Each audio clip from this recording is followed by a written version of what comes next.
ഇപ്പോൾ ലാൻഡ് ചെയ്തിരിക്കുന്നത് ക്രൊയേഷ്യയുടെ തലസ്ഥാനമായ സാഗ്രെബ് നഗരത്തിലാണ്.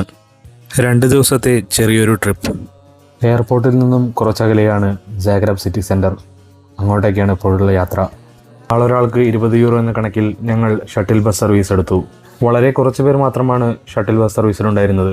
വളരെ കുറച്ച് സമയം കൊണ്ട് തന്നെ ഈ ഡ്രൈവറുമായി വലിയ ചങ്ങാത്തത്തിലാവുകയും ചെയ്തു. ഞങ്ങൾ വന്നത് ഇറ്റലിയിൽ നിന്നാണെന്നും പിന്നീട് ഇന്ത്യയിൽ നിന്നും പാകിസ്ഥാനിൽ നിന്നുമുള്ള സ്റ്റുഡൻസ് ആണ് എന്നറിഞ്ഞപ്പോൾ പുള്ളിയുടെ കൗതുകമിരട്ടിച്ചു. എയർബിഎൻബിയിലെത്തി വിശ്രമിച്ച ശേഷം പതിയെ നഗരത്തിലേക്ക് ഇറങ്ങി. ട്രാമുകളുടെ വലിയ ശൃംഖലയുള്ള ഒരു പ്രദേശമാണ് സാഗ്രാബിയ. ക്രൊയേഷ്യൻ ഭാഷയിൽ സാഗ്രബിയ എന്നാണ് സാഗ്രെബിനെ പറയുന്നത്. ക്രൊയേഷ്യ എന്ന രാജ്യത്തിൻ്റെ തലസ്ഥാനം. യുഗ്ലസാവിയയുടെ ഹൃദയമായിരുന്നു ഈ പ്രദേശം. കുറേ ദൂരം നൈറ്റ് ലൈഫ് ആസ്വദിച്ചുകൊണ്ട് അങ്ങനെ നടക്കുകയായിരുന്നു. വൈകുന്നേരമായപ്പോൾ സ്ട്രീറ്റുകളിലെല്ലാം റെസ്റ്റോറൻറ്റ്സ്, അവരുടെ ഔട്ട്ലെറ്റുകൾ തുറന്നിരിക്കുകയാണ്. ഡിന്നർ കഴിക്കാനായി ധാരാളം ആളുകളും. നടന്ന് ഞങ്ങളെത്തിയത് സുപ്രധാനമായ ബാൻജലാച്ച് സ്ക്വയറിലാണ്. വളരെ സിമെട്രിക്കലായ വെൽ പ്ലാൻഡായ ഒരു സ്ക്വയർ. കുറച്ചുനേരം അവിടെ സ്പെൻഡ് ചെയ്തതിന് ശേഷം ഭക്ഷണം കഴിക്കാനായി ഞങ്ങൾ മുന്നോട്ട് നീങ്ങി. ട്രാമുകൾ എപ്പോഴും ഇടതടവില്ലാതെ വന്നുകൊണ്ടിരുന്നു.